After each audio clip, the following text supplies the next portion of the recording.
Hey everyone, welcome to my paper titled Microaggressions Disassembled: What Connects Marvel's Ant-Man Hestergate and British Misogynoir. This was presented at the 2024 Race and Socially Engaged Research Conference hosted in York at both universities, so the University of York and York St. John. But this video is an edited and a slightly developed version of my paper as well. It's part of my growing work that uses Marvel's Infinity Saga, notably these stories and narratives around the Infinity Stones that came to their inception in 2019 with films Avengers Infinity War in 2018, and then its sequel, Avengers Endgame, in 2019. And it basically uses those narratives as metaphors to think about oppression differently, especially in relation to races or colonialism and its colonial legacies as well. Um, so much race literature is not aimed at the public, and I found things like the Infinity Stones as good entry points or vessels into that discussion. This paper is also based on a lecture I did for Kingston University's group Writing Cultures, and that paper was called Honey, I Shrunk Racism, Whiteness, and the Subatomic Dimension. And I used the fictional synthesis of atoms and subatomic particles from the Ant-Man films and the Avengers films to think to think my way out of psychiatrist Chester Pierce's concept of racial microaggressions, first coined in his writing during the 1970s. My work on Ant-Man and microaggressions comes attached to wider thinking about the Infinity Stones as method for thinking about the terrains racism, if not other, if not other oppressions function on. Race researchers have long written about this as multidimensionality, and this writing goes back to the 1980s at least. Presently, I have done Doctor Strange in relation to racialized time, um, that scholars have written about going back decades, which uses the time stone as a metaphor for continued exposure to racist microaggressions and how they may alter perceptions of time and how we as individuals relate to it. Furthermore, the soul stone in relation to how ghosts of enslaved people and slave owners or enslavers haunt us in the present day as well. So, in my own context, going to stately homes and walking around country houses that were built by empire, filled with the ghosts of yesteryear, both slave owners who owned those properties and enslaved people whose blood and toil, um, many of them were built on the backs of as well. This paper linked what Marxists called psychogeography with Christina Sharp's ideas of a black redaction from her book In the Wake, and in seeing black life beyond what narratives are caught in the picture frame. The Ant-Man stuff I was working on allegorizes, I guess, the reality stone, even though in the films the reality stone was first introduced in the Thor films. I've also used others to think about racialized time, as I said earlier, and how sectors like academia, heritage, and other colonial institutions are haunted by the souls of colonizers and the colonized. Yet, as far as this paper, my ideas began with the Medium article shown here, which I wrote in November 2023. I've been in discussion with friends, colleagues, and experts who have been doing this kind of work a lot longer than I have. We talked a lot about the term microaggression and how it may be inappropriate for our current time. Not that it was inherently wrong, but the society we are in now, has outgrown the term's original meaning. But it's what we have at the moment. As Bell Hooks said in the 1990s, without a way to name our pain, we are also without the words to articulate our pleasure. It's thinking through and around Chester Pierce's work on microaggressions and the original Ant-Man films and the fake science in those films, I came to the language of subatomic particles. to combine with the work of historians, sociologists, criminologists, journalists, and possibly other academics, thinkers, and whatever, and what they have done on race and related issues. In physics, subatomic particles are described as particles smaller than an atom. In 1917, Ernest Rutherford discovered how to split the atom. What his colleagues Ernest Walton and John Cockcroft split it using a particle accelerator, which later became known as nuclear fission. In 1951, Walton and Cockcroft shared the Nobel Prize in Physics for their work. But it wasn't physics that sent me down this road, it was popular science fiction, the Marvel movies. However, the components of an atom are typically broken down into three subatomic particles: protons, neutrons, and electrons, which is what I was taught in school, and many kids are still taught in school today. And I'm sure that's what is said in many of these like physics or science textbooks as well. So then I began to think how in the Ant-Man films, how these characters shrink using the fictional Pym particle and on occasion go subatomic, in fact shrinking themselves out of existence, which is exactly what happened in Ant-Man and the Wasp and Ant-Man and the Wasp Quantumania. So I began to think, what if we thought about racial microaggressions this way as well? I came to the language of subatomic racism and subatomic whiteness, as said here, to describe the process of how the body absorbs microaggressions living in cells tinier than the smallest virus. If black folks are heard screaming, we are just heard as screaming. The impact of microaggressions living within the body goes on to impact health, physical and mental. We give language to microaggressions as a noun, if not abstract, that does the damage, but we don't articulate the process of that damage, the residual racism moving through the body, tinier than a virus. What I came to describe within what happened to Diane Abbott earlier in the year is a slingshot into wider debates on this too. This is where I began to think of microaggressions living within their own dimensions, hence my leaning into science fiction and the Infinity Stones. So what is the subatomic dimension, and what are Pym particles? So Pym particles are the particles that allow Ant-Man and the Wasp to be heroes in these stories. Pym particles are a set of fictional particles that in the original Ant-Man comics, Dr. Hank Pym, who's played by Michael Douglas in the Marvel films, discovers and names after himself. When applied to people and objects, they allow them to shrink or grow without losing density and strength, sort of like what happened in the films when we see huge ants, tanks, toy Thomas the Tank Engine. If you shrink small enough, it enables people to get to a world called the quantum realm, at least in the film universe. In the Marvel Cinematic Universe, so the MCU, this is a world not unlike Asgard or Wakanda, as technology, society, religions, politics, and all the things that come to define a civilization. To get there, however, a person needs to use the Pym particles to shrink themselves out of existence. So this is a reality where concepts of time and space become irrelevant. So I began to think, what if we thought about the effects of racism, that residual impact, that way of living within the body in a micro version, smaller than the smallest virus. Now you're asking, what has any of this got to do with Diane Abbott, British politics, and misogynoir as well? On the 11th of March 2024, Tory donor Frank Hester said Diane made him, and I quote here, want to hate all black women.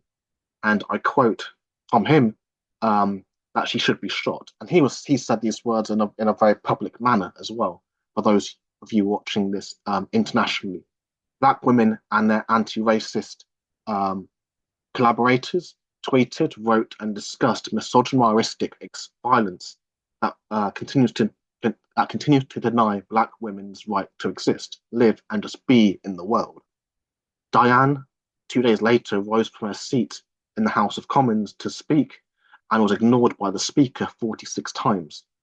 Observable of what Chester Pierce, in a 70s context, coined as the term microaggression. Yet what I am and was thinking about here were the after effects. So Diane Abbott is a 70-year-old woman. She's a black MP, and I believe she was one of the first MPs in the House as well, going back to, I think, the 1980s.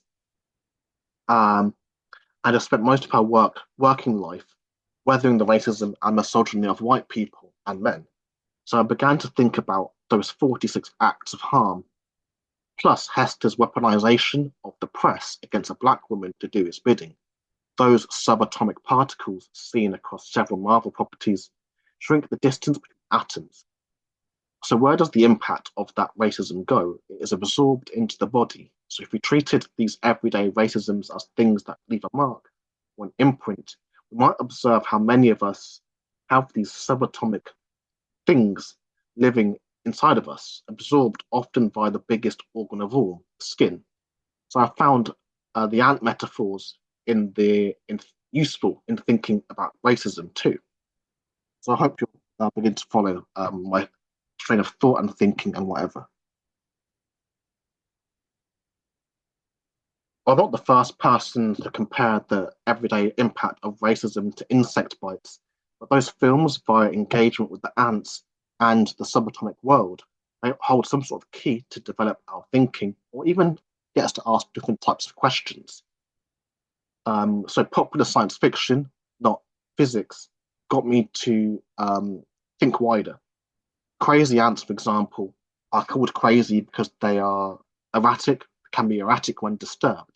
What it shares with the others, like the red imported fire ant, the big-headed ant, the little fire ant, and the Argentine ant, is how they dominate new environments due to how violent they are towards others. They are also efficient recruiters. Bullet ants, however, are workers and non-aggressive, but can be nasty when defending the nest.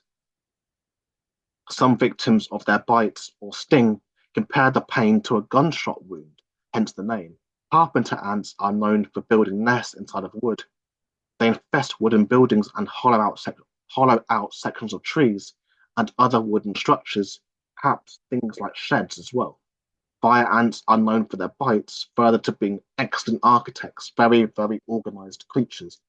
For victims of racism within this wider system of colonial capitalism, we know that white supremacy as a political system. So see the work of people like Charles Mills and George Yancey, Bell Hooks, Eileen Morton Robinson, and many of these other academics who've written widely about this. The white supremacy as a political system adapts to survive like the ants and devastates in new environments, just like when Europeans went around the world colonizing, including the Americas or parts of the Americas, where they killed nearly 100 million of the indigenous people, not only through combat and direct physical violence, but the introduction of foreign diseases as well. The GIFs on the screen may also illustrate the impact of racism may not change due to size. When ants organize, they can be devastating in large numbers as well. What the Pym particle does is change the distance between atoms while increasing the person or object's density or strength, i.e., in the first Ant-Man film when Scott falls from the bathtub, cracking the tile floor, all while a few millimeters tall, like an ant. Similarly, he and Hope, who's played by Evangeline Lilly, who's also known as the Wasp, punch full-size humans while they are also insect-sized. In the 2015 film Ant-Man, Darren Cross, played by Corey Stoll, who is also known as Yellow Jacket, is hit by a speeding Thomas the Tank Engine, only for the toy to collapse on impact. Knowing this, some may argue that Ant-Man and Wasp are too dense to run on top of human beings and objects, or may debate Scott's ability to take down Black Widow or Ant-size in Captain America Civil War. So science fiction, not science, provoked me to think or consider how sport can be powerful, and language I got from films could be used to help us talk about social problems and issues we theorize and analyze in many social science subjects like sociology and criminology. Thinking how the Pym particles transport our characters to other realities, sort of like the reality stone that first appears in Thor Dark World as the ether, I began to think about what Chester Pierce coined as microaggressions in a multiverse of white supremacy that prior academics have written about as multidimensionality. For me, these microaggressions could live within a dimension inside of our own bodies. Subatomic racism invoked on us by white people via their white racial privilege. Over the past few years, many of my friends working in social justice spaces have expressed their unease with the term microaggression, described as subtle verbal and non-verbal put-downs that position certain groups as inferior, or at the same time making the doer feel superior. Consistent exposure may result in psychological, emotional, and physical exhaustion. In some contexts, they have been described as death by 1,000 cuts, like those ant bites. Imagine being bitten by the bullet ant hundreds, if not thousands of times, described as being shot, so hundreds of thousands or thousands of little gunshot level pain, like being shot hundreds of thousands of times and experiencing that pain hundreds or thousands of times. Through what Pierce described as microaggressions, what if we thought about this as the base level of gatekeeping, for example, say gatekeeping from things like clean housing, nice food, good education, healthcare, and more that go on to impact the body. Historian and theorist Akin Mbembe writes on the effects of these as death worlds, new and unique forms of social existence in which vast populations are subject to living conditions that confer upon them the status of the living dead. If we thought about receiving microaggressions as like receiving a mystical fingerprint and we accumulate them over time, it develops Pierce's original term from a dormant, inanimate, abstract object into a living thing that one feels but cannot see. Some may call these energies in the body sort of like magic, and not really the good kind. And those feelings within spaces and places are not uncontroversial. For many, we know a place can radiate a dark energy, and we don't really want to go there.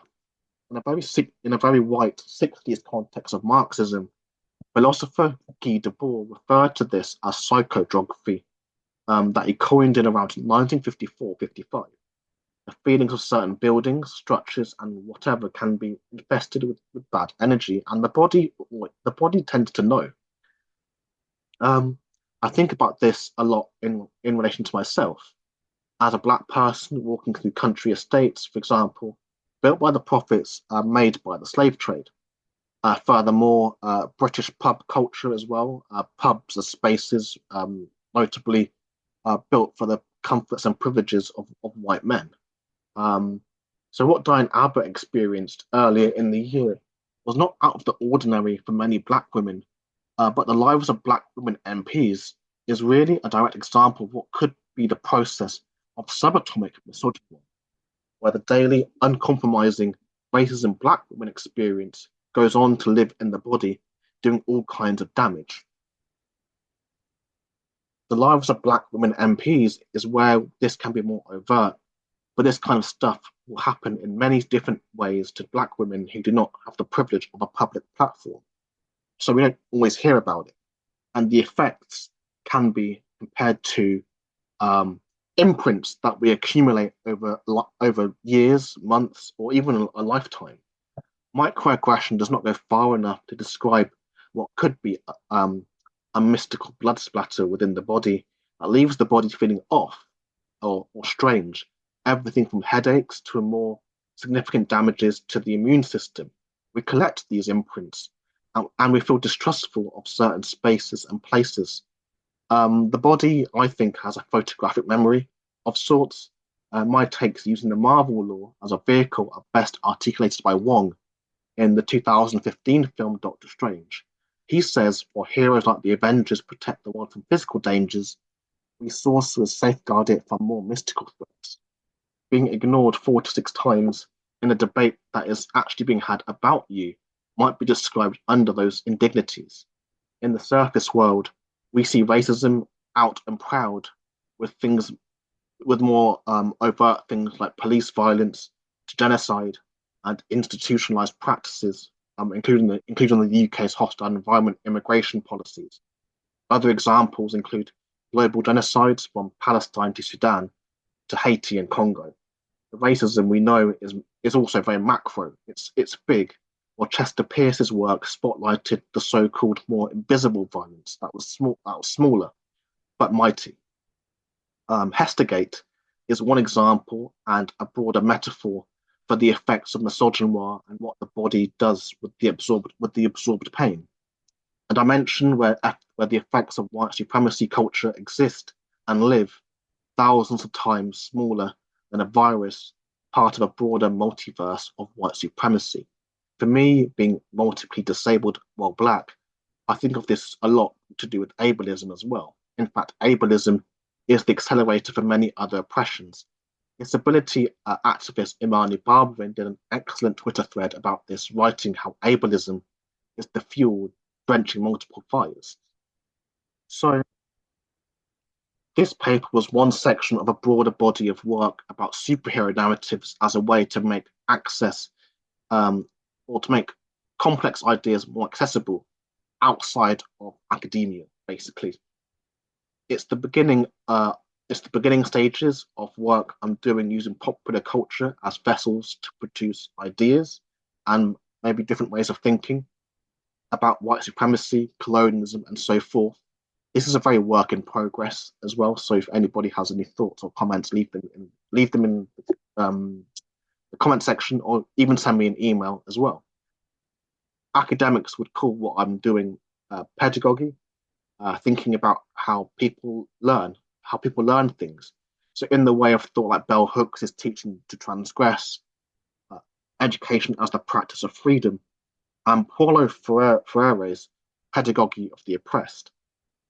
So my paper was written as a thought provoker using pop culture to offer different routes across terrains of violence like white supremacy operate on. The world has found new ways to harm and kill people since Chester Pierce coined the term microaggression, and we must think about how micro those everyday isms are when small can still be powerful. Something small can still knock you unconscious. We need new words to describe our pain, and I've tried to articulate some of that via things I know well, Marvel films, but films in general as well. The Infinity Stones as metaphors for how white supremacy operates in an almost cosmic order might be a useful hook, not necessarily for academics, but for those who have not learned this stuff from academic books. What bell hooks called imperialist, white supremacist, capitalist patriarchy throughout her work might be thought about in Thanos' quest for domination, collecting the stones and putting them all together in his gauntlet.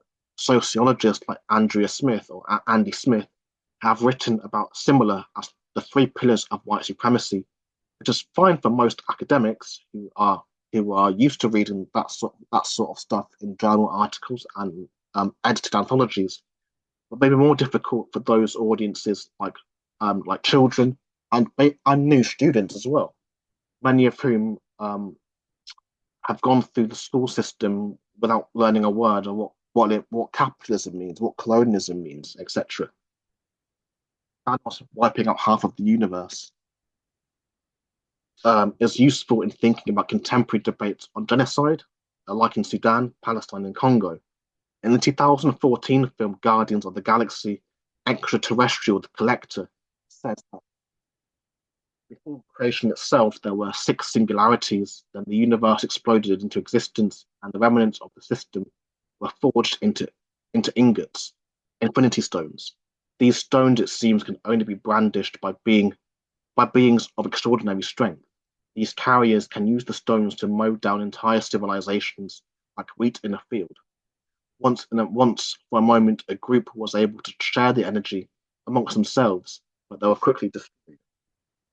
Later on, in the opening scenes to Avengers Infinity War, Doctor Strange and Wong tell Tony Stark and Banner at the dawn of the universe, there was nothing. Then boom, the Big Bang sent six elemental crystals hurtling across the virgin universe. These Infinity Stones each control an essential aspect of existence: space, reality, power, soul, mind, and time. And basically, I thought, what if we use these things as metaphors for how the different aspects of how white supremacy operates? In short, what Christina Sharp's called critical, sorry, not Christina Sharp, um, Sadia Hartman called critical fabulation, shows how we can use creativity to help fill in historical gaps in the experiences of Black life, even if they were pieces of culture that were not written for us in the first place. The bodily experiences that microaggressions provoke made me think differently. To mirror the ancient one in Doctor Strange, when you have spent your whole life looking at the world through a keyhole and you find that that hole is much bigger than you imagined, you cannot reject the possibilities, especially considering the alternative ways of thinking about colonialism, its legacies, and also associated terrors, even the small ones. I suppose there is some irony, however. Although many Marvel texts tell stories about oppression and privilege, the institution remains complicit in the genocide of Palestinians, as well under its parent company Disney. I will I will leave a link to that in the description. But thanks for listening to my paper, and if you've got any questions or comments, leave them in the comment section or send me them in an email. So you can email me by treyventour.com/contact, and you'll be taken to a contact form. But yeah, if this stuff is of interest to you, leave a comment, and of course, like and share. Thanks very much.